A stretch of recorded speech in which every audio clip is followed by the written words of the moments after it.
નમસ્કાર મિત્રો.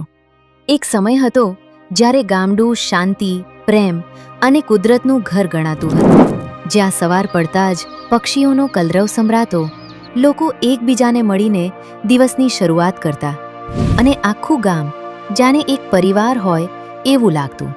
પરંતુ આજે ચિત્ર ધીમે ધીમે બદલાઈ રહ્યું છે. ગામડા ધીરે ધીરે ખાલી થઈ રહ્યા છે. લોકો રોજગાર, શિક્ષણ અને વધુ સારી સુવિધાઓની શોધમાં શહેરો તરફ પ્રયાણ કરી રહ્યા છે. પરિણામે આપણું ગ્રામ્ય જીવન પણ ધીમે ધીમે બદલાતું જોવા મળી રહ્યું છે. તો પ્રશ્ન એ થાય છે કે આવું કેમ? શું ગામડા હવે ખરેખર રહેવાલાયક નથી રહ્યા? શા માટે લોકો ગામડામાં રહેવા માંગતા નથી? આ બધા પ્રશ્નોના જવાબ જાણવાનો પ્રયત્ન આપણે આજના આ વિડીયોમાં કરીશું. તો વિડીયોમાં અંત સુધી બન્યા રહેજો.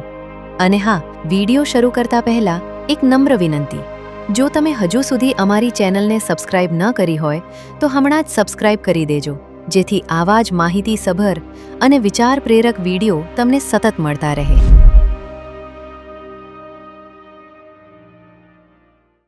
ગામડામાંથી લોકો સ્થળાંતર કરી રહ્યા છે. તેના પાછળ ઘણા કારણો જવાબદાર છે. જેમાંનું પહેલું કારણ છે સંબંધોમાં વધતી દૂરી. એક સમય હતો જ્યારે પાડોશી પરિવારના સભ્ય જેવા લાગતા હતા, પરંતુ આજે ઘણા ગામોમાં પાડોશી જ પાડોશીનો દુશ્મન બની ગયો છે. નાના મોટા મતભેદો, કુટુંબોમાં ઝઘડા, કંકાસ અને એકબીજા પ્રત્યેનો દ્વેષભાવ સતત વધી રહ્યો છે. લોકો નાની નાની વાતોને મોટો વિવાદ બનાવી દે છે અને આવા ઝઘડા વર્ષો સુધી ચાલતા રહે છે. આવા વાતાવરણથી કંટાળીને ઘણા સારા અને શાંતિપ્રિય લોકો ગામ છોડવાનો નિર્ણય કરે છે. જો શિક્ષણની વાત કરીએ તો ઘણા ગામોમાં શિક્ષણ વ્યવસ્થા નબળી પડી રહી છે. ઘણી સરકારી શાળાઓમાં શિક્ષણનું સ્તર સંતોષજનક નથી. તેથી ઘણા માતા પિતા પોતાના બાળકોને શહેરની ખાનગી શાળાઓમાં ભણાવવા પસંદ કરે છે. બાળકોના ભવિષ્ય માટે આખા પરિવારને શહેરમાં સ્થળાંતર કરવું પડે છે. સાથે સાથે રોજગાર અને સારી આવકની શોધમાં ગામના યુવાનો પણ શહેરો તરફ જઈ રહ્યા છે. પરિણામે ગામ ધીમે ધીમે સૂનું લાગવા લાગે છે. પહેલાના સમયમાં વરસાદ ઋતુ પ્રમાણે પડતો હતો અને ખેતીમાંથી સારી આવક મળતી હતી. પરંતુ આજે ગ્લોબલ વોર્મિંગના કારણે વરસાદ અનિશ્ચિત બની ગયો છે. ખેડૂતોને પાક લેવામાં મુશ્કેલી પડે છે. તે ઉપરાંત ખાતર, બિયારણ અને દવાઓના વધતા ભાવ તેમજ પાકના યોગ્ય ભાવ ન મળવાથી ખેતી હવે પહેલાની જેમ સરળ અને નફાકારક રહી નથી. ઘણા ગામોમાં એકતા અને ભાઈચારો તોડનારું સૌથી મોટું પરિબળ રાજકારણ બની ગયું છે. દર 5 વર્ષે યોજાતી સરપંચ તથા અન્ય ચૂંટણીઓ દરમિયાન મતભેદો ઊભા થાય છે. ઘણા ગામોમાં આ વિવાદો વર્ષો સુધી ચાલે છે, જેના કારણે ગામના વિકાસમાં મોટો અવરોધ ઊભો થાય છે. આવા વાતાવરણથી કંટાળીને ઘણા લોકો ગામ છોડવાનું પસંદ કરે છે. ઘણા ગામોમાં યોગ્ય માર્ગદર્શનના અભાવે લોકો દારૂ, તમાકુ, ગુટખા અને અન્ય વ્યસનોના શિકાર બને છે.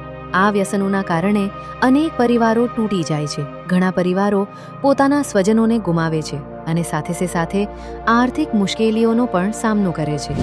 ઘણા ગામોમાં વૃક્ષોની સંખ્યા ઘટી રહી છે. તળાવો અને કૂવાઓ સુકાઈ રહ્યા છે. ભૂગર્ભ જળનું સ્તર સતત નીચે જઈ રહ્યું છે અને ઉનાળામાં પાણીની ગંભીર સમસ્યા ઊભી થાય છે. આજે પણ ઘણા ગામોમાં સારી શાળાઓ, નિષ્ણાત ડોક્ટરો અને આધુનિક સારવારની સુવિધાઓ ઉપલબ્ધ નથી. નાની મોટી સારવાર માટે પણ લોકોને શહેરનો સહારો લેવો પડે છે. આજે પણ ઘણા ગામો એવા છે જ્યાં લોકો એકબીજાની મદદ કરે છે. સ્વચ્છતા, પાણીનું સંચાલન, આધુનિક ખેતી, ઉત્તમ શિક્ષણ અને સામૂહિક વિકાસના સુંદર ઉદાહરણો જોવા મળે છે. તેથી એવું કહેવું યોગ્ય નથી કે બધા ગામ હવે રહેવા લાયક નથી. સમસ્યા ગામમાં નથી.